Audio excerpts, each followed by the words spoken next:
US లో డాక్టర్గా స్థిరపడాలని అనుకుంటున్నారా? అయితే అతి తక్కువ ఖర్చుతో ఎగ్ తో సాకారం చేసుకోండి.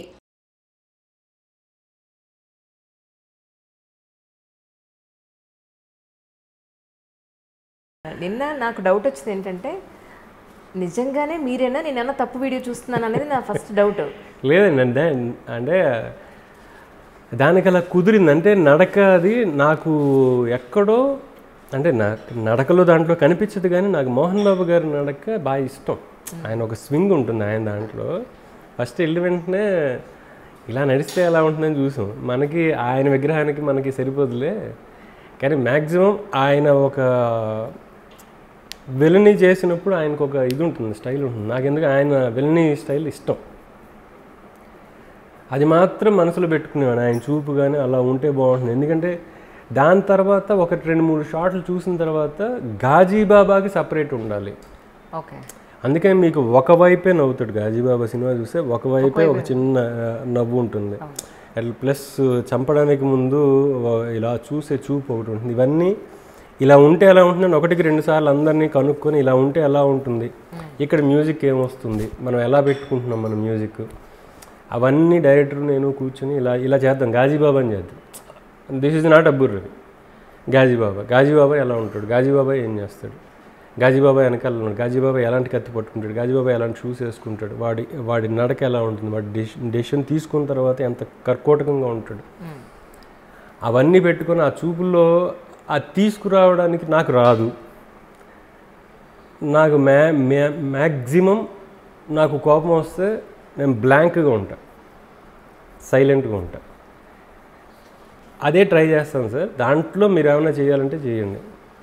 ఎందుకంటే నేను బ్లాంక్గా, నాకు జనరల్గా తెలిసింది ఏంటంటే నాకు కోపం వచ్చిందంటే నేను సైలెంట్ అయిపోతాను. అండ్ నేను బ్లాంక్గా చూస్తూ ఉంటాను, అంతలా చూస్తూ ఉంటాను. సో దీన్ని గాజీబాబాకి అప్లై చేస్తే ఆ కళ్ళల్లో ఏదో మాట తెలియాలి, మాట రాయొద్దు. మనం ప్రతిదీ మాటలో చెప్తుంటే డైలాగ్ అయిపోతుంది, డైలాగ్ బాజీ అవుతుంది.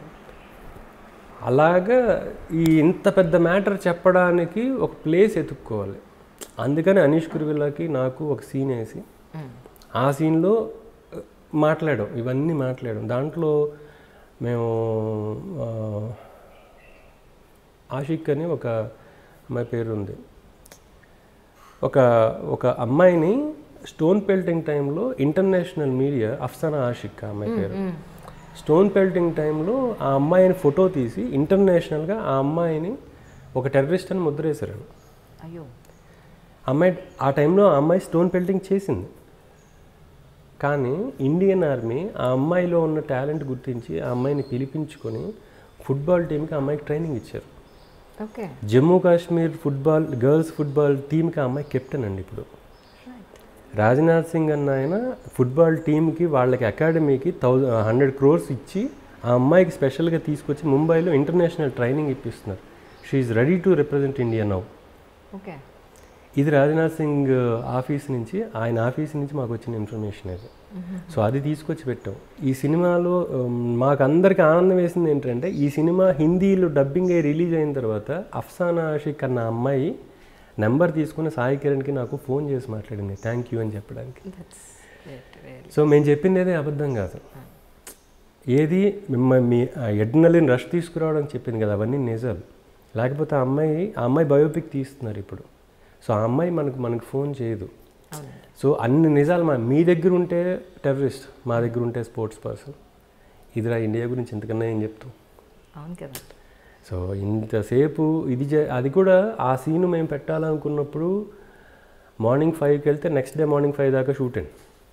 నెక్స్ట్ డే మార్నింగ్ 5 దాకా షూట్, కంటిన్యూస్ 24 hours షూట్. అది 24 hours షూట్లో 1 గంటకి రవి గారు ఇది ఉంది మనం ఆ సీన్ అనుకున్నాం కదా, అది చేద్దామా సార్, రాయలేదు కదా, రాసేయండి సార్ కాస్త, ఓకే నాకు 1.5 hour టైం ఇవ్వండి అని చెప్పి అప్పుడు రూమ్లోకి వెళ్ళి ఎవరు రావద్దు అని చెప్పి అప్పుడు మొత్తం అందరికీ ఫోన్ చేసి మాట్లాడుకుంటూ మొత్తం ఉన్న మెటీరియల్ అంతా పక్కన పెట్టుకుని అప్పుడు సీన్ రాయడం మొదలు పెడితే నాది అనీష్ కురువిల్లా సీన్ వచ్చింది. సో ఆ సీన్ తర్వాత ఆవిడ ఫోన్ చేయడం అన్నది చాలా గొప్పగా ఫీల్ అయ్యాం అందరం. నిజాయితీగా చేసాం, ఆడిందే ఆడలేదు డిఫరెంట్ మ్యాటర్ అండి, నిజాయితీగా చేసాం, జరిగింది చెప్పడానికి ట్రై చేసాం. ఊరికినే మనకు నోటుకు వచ్చింది రాయలా. అక్కడ చాలామంది కాశ్మీరీ పండిట్లు యూట్యూబ్ వీడియోల్లోనూ వాళ్ళు రాసిన పబ్లిష్డ్ బుక్స్లోనూ పెట్టిన మ్యాటర్స్ మాట్లాడాం. దీని గురించి చాలామందిని కనుక్కున్నాం. అవన్నీ మనసులో ఉన్నప్పుడు ఏమవుతుందంటే చాలా జాగ్రత్తగా చేయాలి, చాలా జాగ్రత్తగా, చరిత్రని మార్చకుండా చేయాలి. సో అలాంటప్పుడు నేను రాసిన డైలాగ్ చెప్పేయడం, నరేషన్ ఇచ్చినప్పుడు చెప్పడం వేరు. స్పెసిఫిక్గా యాక్షన్ అన్న తర్వాత నేను డైలాగ్ అందుకోవాలంటే నాకు కష్టం, నాకు రాదు. సో అవి గుర్తుపెట్టుకొని ఆ ఫీల్డ్లోకి వెళ్ళి చెప్పడం నాకు కత్తిమేస్తాము, ఇప్పుడు మాయలో చేసేసాం అంతే. కానీ సార్ నిజంగా చెప్తున్నాను కదా, మీరు చెప్పినట్టు ఆడిందా ఆడలేదా, కమర్షియల్గా వచ్చిందా లేదా దానికన్నా మనం ఎంత బెస్ట్ ఇచ్చామనేది మెయిన్ ఇంపార్టెంట్. మన ఎఫర్ట్ సిన్సియర్గా పెట్టామా లేదా, అది మ్యాక్సిమం, అది మంచిది. అది చూసుకుంటే రిగ్రెట్స్ ఉండవు. కానీ బొమ్మరిల్లు రిలీజ్ అయ్యి ఇన్నాళ్ళైనా ప్రతి ఇంట్లోనూ లేదా ఒక అమ్మాయి అబ్బాయికి మధ్య, ఫ్రెండ్స్ మధ్య, లవర్స్ మధ్య ఉండిపోయి ఇప్పటికీ గుర్తుండిపోయే డైలాగ్ ఏంటంటే వీలైతే 4 మాటలు, కుదిరితే ఒక కప్పు కాఫీ అని. సో నిజం చెప్పండి, మిమ్మల్ని ఎవరిని అడిగారు అలాగా? నాకు అసలు నేను దరిదాపుల్లోకి వెళ్ళనండి, నాకు భయం, నాకు భయం. ఓకే, తక్కువ మాట్లాడడం. మరి ఎలా పుట్టింది ఆ డైలాగు? అమ్మాయి అండి, ఆ అమ్మాయి క్యారెక్టరే. ఓకే, అమ్మాయి క్యారెక్టర్, అమ్మాయి సరదాగా ఉండాలి, అమ్మాయి మాట్లాడుతుంటే నవ్వు ఉండాలి, ఆ మాటకి వేరే అర్థం తీసుకోవాలి, ఇంకొక చోట అదే మాట మాట్లాడినప్పుడు వేరే అర్థం రావాలి. ఓకే. సో క్యారెక్టరు మనలోకి వెళితే కనుక రాయలేం. ఎందుకంటే మనం ఒక అమ్మాయి బాధ రాయాలి, ఒక అమ్మాయి సంతోషం రాయాలి, ఒక తండ్రి బాధ రాయాల్సి వస్తుంది, కొడుకు బాధ రాయాల్సి వస్తుంది, తల్లి బాధ రాయాల్సి వస్తుంది. మనం తల్లి కాదు, నాకు పెళ్ళి కాలేదు, నేను భర్తను కాదు, నేను తండ్రిని కాదు. బట్ ఆ ఏజ్కి అక్కడున్న వాళ్ళ దగ్గర వాళ్ళు ఎలా మాట్లాడితే మనకు ఆనందంగా ఉంటుంది. ఇది మనకొక్కళ్ళకి కాదు, క్యాప్టివ్ ఆడియన్స్ ఒక 1000 మెంబర్స్ ఉంటే వాళ్ళు సినిమా చూస్తున్నప్పుడు వాళ్ళందరి ఫీలింగ్ ఒకేలా ఉండాలంటే ఏం చేయాలి? Okay. And theatre first day morning షోకి వచ్చే యావరేజ్ ఏజ్ ఎంత, వాళ్ళు ఎలా రియాక్ట్ అవుతారు, ఇవన్నీ పారామీటర్స్ అండి, ఇవన్నీ పారామీటర్స్ రాసేటప్పుడు. బేసిక్గా మీకు కథ అర్థమైతే, కథలో ఉన్న క్యారెక్టర్స్ అర్థమైతే ఇది పెద్ద కష్టమైన విషయం కాదు. అంటే ఆ ఏజ్ గ్రూప్స్ మీకు తెలిసి ఉండాలి అంతే. ఒక ఏజ్లో కూర్చుని ఇంకో ఏజ్కి వెళ్ళాలి అంటే అది బై ప్రాక్టీస్ వస్తుందా రాదో నాకు తెలియదు, కానీ బై బర్త్తో ఏదో ఉంటుంది అంతే. అది నిజంగా అమ్మదయ్య, అది కొంతమందికి వచ్చింది, నాకు వచ్చిందేమో అంతే. అలా అనుకుని నన్ను పెట్టుకుని వెళ్ళిపోవడం ముందుకి. కానీ ఇప్పటికీ నా చెయ్యి మీ చేతుల్లోనే ఉంది నాన్న అని మామూలుగా అసలు స్టూడెంట్స్ లేదండి. ఫస్ట్ ఆ విషయంలో నేను మాట్లాడాలి, ఎందుకంటే కథ భాస్కర్ది, కథా విస్తరణ మొత్తం, కథలో సీన్స్ అవన్నీ డిస్కస్ చేసింది మొత్తం వాసు గారు, నేను, భాస్కరు, అందరం, రాజు గారు, అందరం టీమ్గా చేసిందే. సో ఇప్పటికీ నా చెయ్యి మీ చేతుల్లోనే ఉంది నాన్న అన్నది దాని పుట్టుకేంటంటే ఎవరూ చెప్పలేము. అది ఒక మూడ్ అంతే. బొమ్మరిల్లు అనేది ఒక మూడ్ అండి. అంటే ఎప్పుడు పడుకుంటాం, ఎప్పుడు తింటాం, ఎప్పుడు లేస్తాం, ఎప్పుడు షూటింగ్ జరుగుతుంది, ఎవ్వరికీ ఏమీ తెలియదు. అందరి దృష్టి బొమ్మరిల్లే, ఆ సినిమానే, ఆ కథే, ఆ కథలో క్యారెక్టర్సే. ఇది దాటి ఆ టీంలో ఎవరు ఆలోచించాల, ఒక్కళ్ళకి ఆపాదించడానికి లేదు. అది ఒక్కళ్ళ విజయం కాదు, అది మొత్తం అందరూ. అంటే నాకు తెలిసి నేను చెప్తున్న టీం ఎవరికి కూడా 13 నెలల పాటు average sleeping time 2.5 hours to 3 hours అండి. 24 hours ఆ టీము పనిచేసిన ప్రతి వాడు పడుకునేది 2.5 గంటలు 3 గంటలు. అది తప్ప ఇంకో వ్యాపకం లేదు ఎవరికి. దాంట్లో ఉన్న ఎసెన్స్ని ఎలా చెప్పాలి అన్న ఆలోచన తప్ప ఇంకోటి లేదు. అది జరుగుతున్నప్పుడు ఏంటంటే అదొక తపస్సులా తయారవుతుంది. ఆ తపస్సు చేస్తున్నప్పుడు ఇవన్నీ చిన్న చిన్నవి, నిద్ర, ఫుడ్, ఇవన్నీ చాలా చిన్న చిన్న మ్యాటర్స్. సో కాలేజీ కుర్రాళ్ళు ఇప్పుడు కొన్ని తండ్రి మాటలు మాట్లాడాల్సి వచ్చినప్పుడు, ఇప్పుడు రాసేవాడికి కొన్ని ఎక్స్పీరియన్సెస్ ఉంటాయి, లైఫ్లో కొన్ని ఎక్స్పీరియన్సెస్ ఉంటాయి.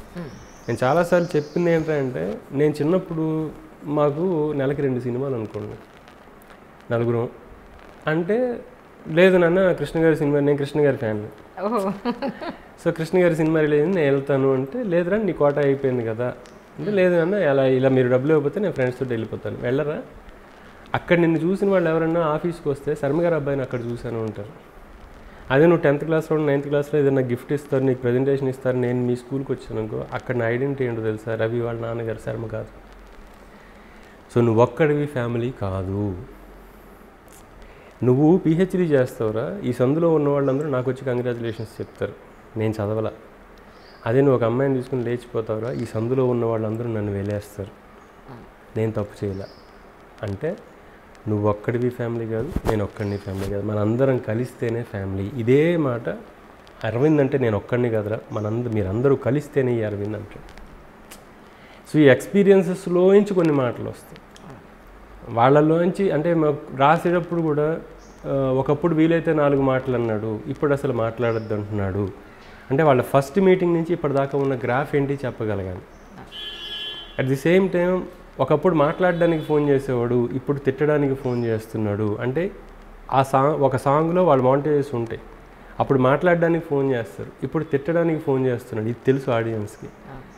అప్పుడు మనం రాస్తున్నప్పుడు వాసువర్మ అడిగారు, సార్ అయితే తిడితే వెళ్ళిపోతున్నా సార్, ఇంకేంటి సార్ దీని ప్రేమ అని అడిగాడు.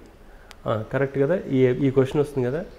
అప్పుడు కూడా తిట్టేవాడు అంకుల్, కానీ అప్పుడు ప్రేమ ఉండేది, ఇప్పుడు అది లేదు, అందుకని వెళ్ళిపోయింది సార్. ఇలా ఒకరికొకరు మాట్లాడుకుంటూ ఒకదానికొకటి సమాధానం చెప్పుకుంటూ రాసిన మాట అది.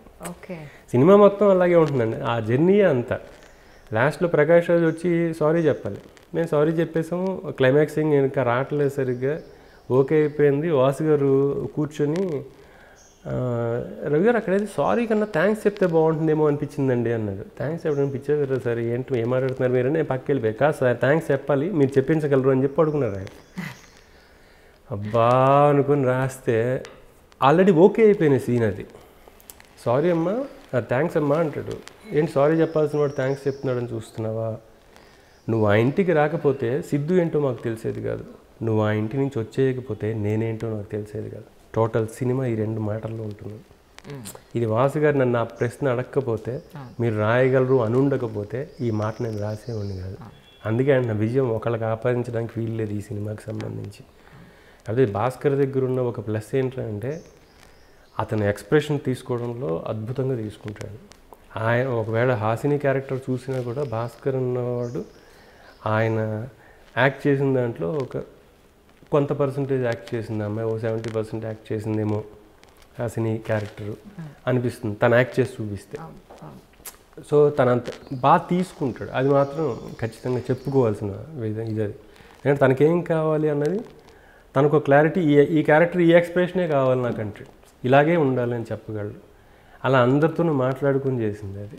తర్వాత మళ్ళీ భాస్కర్ గారిని కలిసారండి? ఎప్పుడు కుదరలేదు, నా తర్వాత నాకు టైం దొరకలేదు, తనకి నా అవసరం రాలేదు.